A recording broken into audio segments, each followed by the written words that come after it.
On passe le temps à élever les mamans, à valoriser les mamans. Oh ma mère, mon bouclier, ma forteresse, tu t'es battu pour nous, tu as fait ci pour nous. Quand c'est la fête des mères, on va saturer la toile avec les éloges, on va honorer les mamans. Mais la fête des pères passe souvent incognito.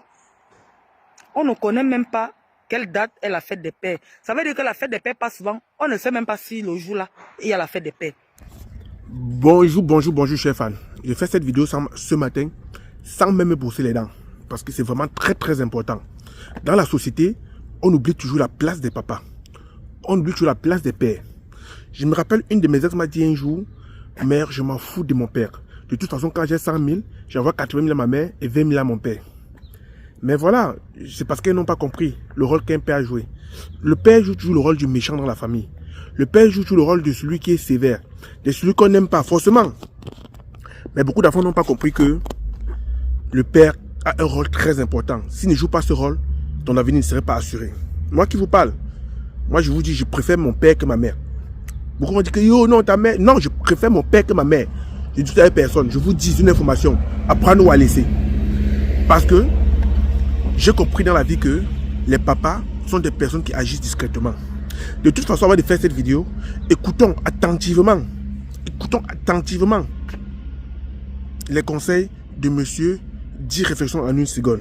Écoutez-le attentivement et je reviens vers vous pour la conclusion de la vidéo. La plupart de nos mamans sont de grandes manipulatrices. Ouais, là je suis à J'en veux pour preuve une étude et une enquête que je suis en train de mener depuis plusieurs mois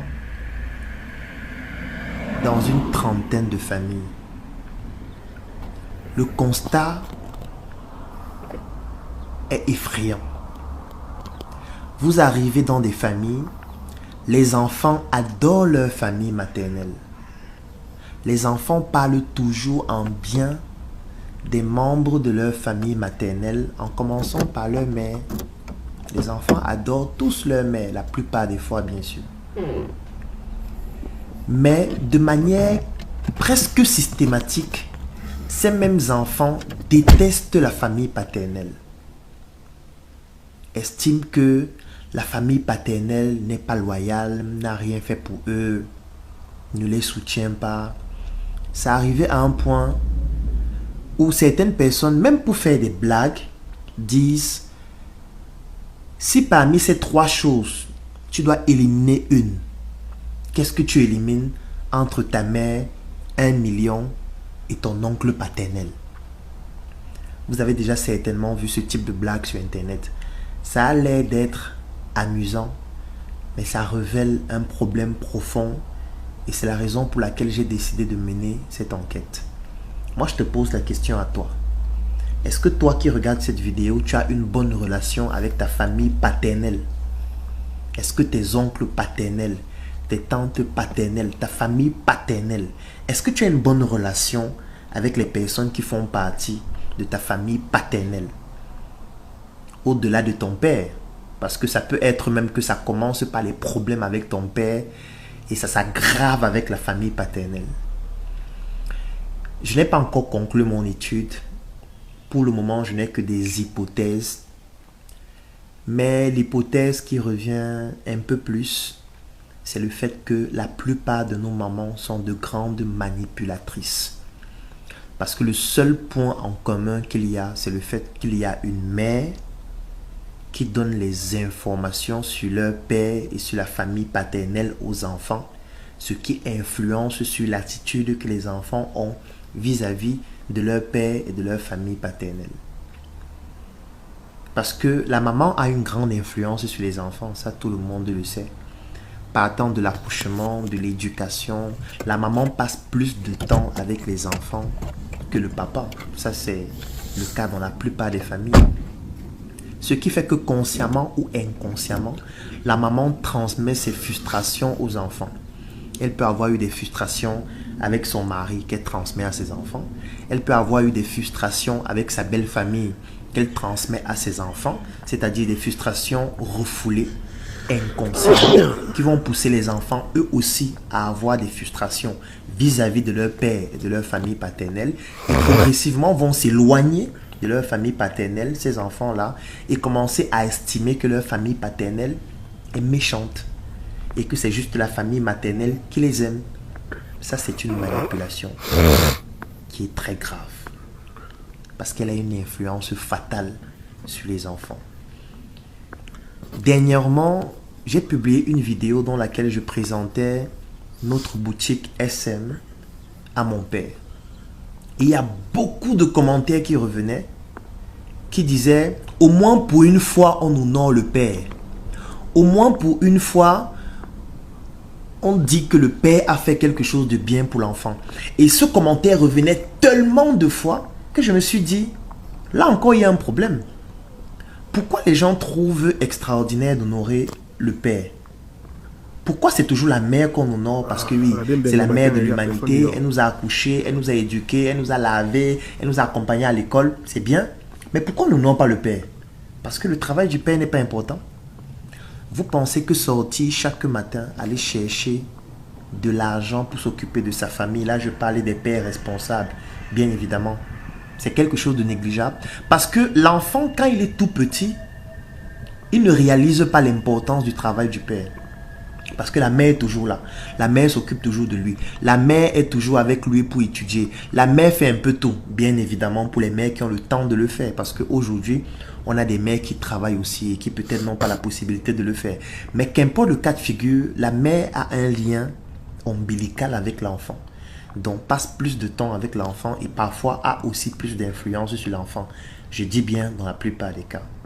Ce qui fait que l'enfant, lui, il évalue beaucoup plus ce rapport-là et il se dit que c'est sa mère donc qui fait tout pour lui. L'enfant ne voit pas que c'est le père qui paye le loyer, c'est le père qui paye sa pension, c'est le père qui s'occupe de pratiquement tout, c'est le père qui sacrifie sa vie, qui prend plus de risques pour que lui puisse avoir ce qu'il a.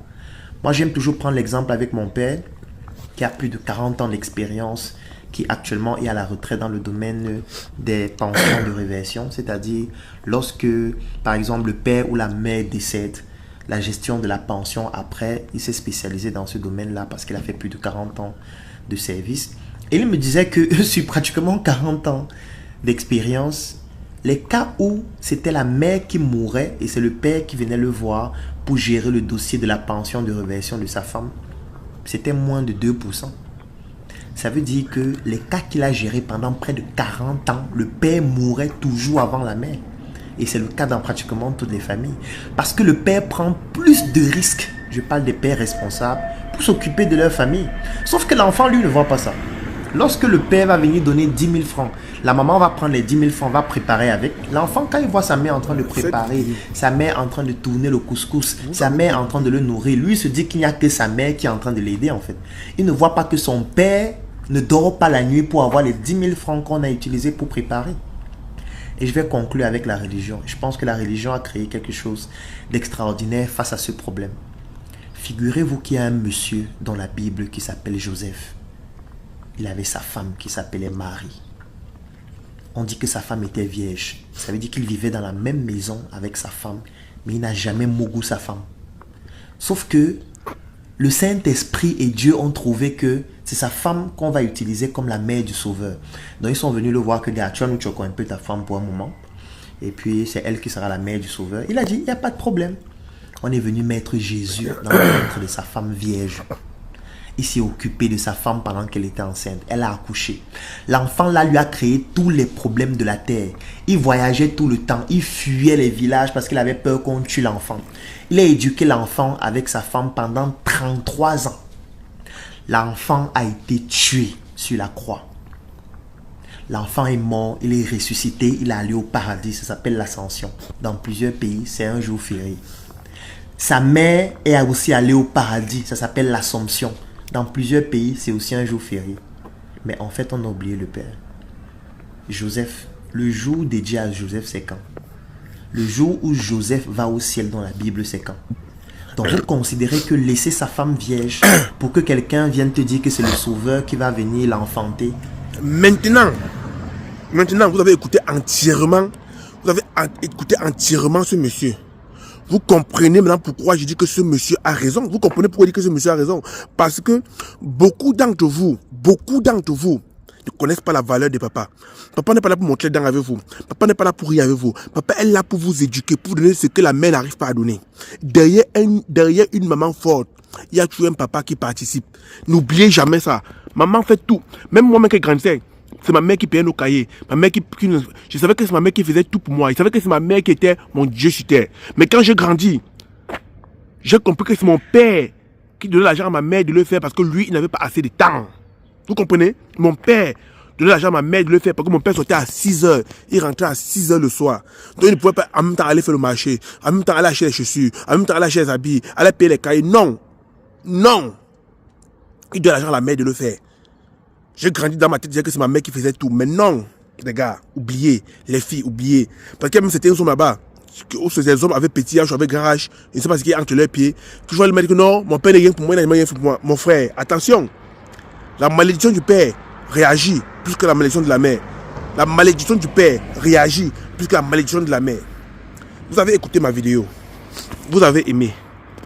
Vous avez su de quoi je parle. Vous aimez ce que je fais.